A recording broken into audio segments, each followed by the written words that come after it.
Hi guys, welcome to our YouTube channel.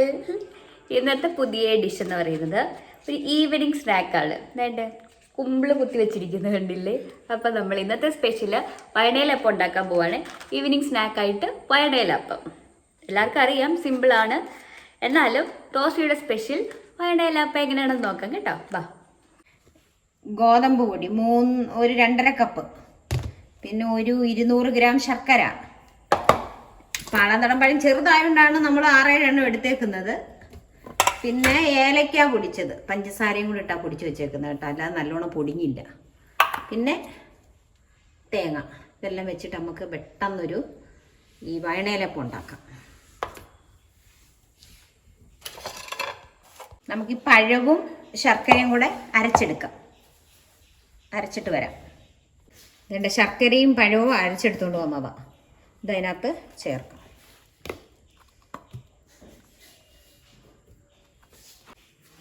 പഴവും ശർക്കരയൊക്കെ അരച്ചിട്ടിട്ടുണ്ട്. അരച്ച് ഈ മാവിനകത്തോട് ചേർത്തിട്ടുണ്ട്. ഒരു ഇത്തിരി പൊടിയും കൂടെ. എന്നിട്ട് നമുക്ക് കുഴച്ചെടുക്കാം.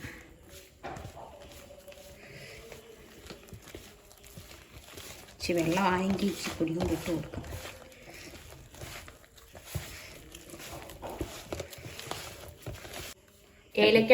ഏലക്കാപ്പൊടി ഇട്ട് തേങ്ങയും കൂടി ഇട്ട് കൊടുക്കാം.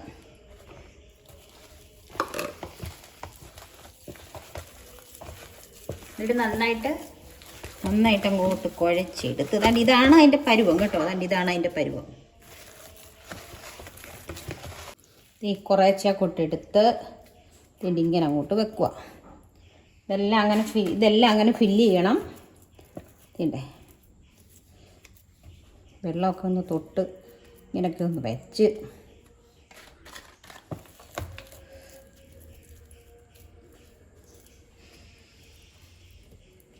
നമ്മളെല്ലാം കുമ്പിള് കുത്തി വെച്ചു.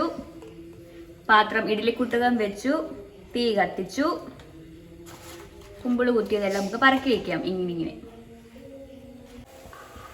കുമ്പിളപ്പം എല്ലാം നമ്മൾ കുമ്പിള് കുത്തി വെച്ചിട്ടുണ്ട്. ഇനി നമുക്കത് വെന്തിട്ട് കാണാമേ.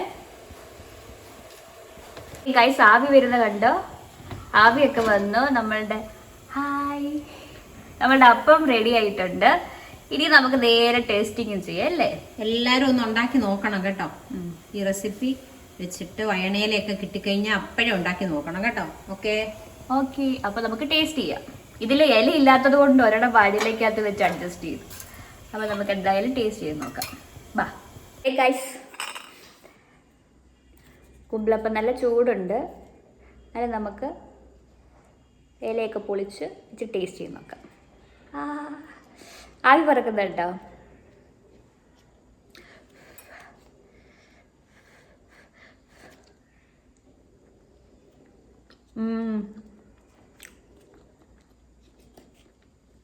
നല്ല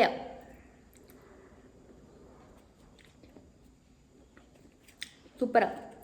അപ്പോൾ എല്ലാവരും ഉണ്ടാക്കി നോക്കണം. വീഡിയോ ഇഷ്ടപ്പെട്ടെങ്കിൽ ലൈക്ക്, ഷെയർ, സബ്സ്ക്രൈബ് ചെയ്യാൻ മറക്കല്ലേ. അപ്പോൾ പുതിയൊരു വീഡിയോ ആയിട്ട് കാണാം.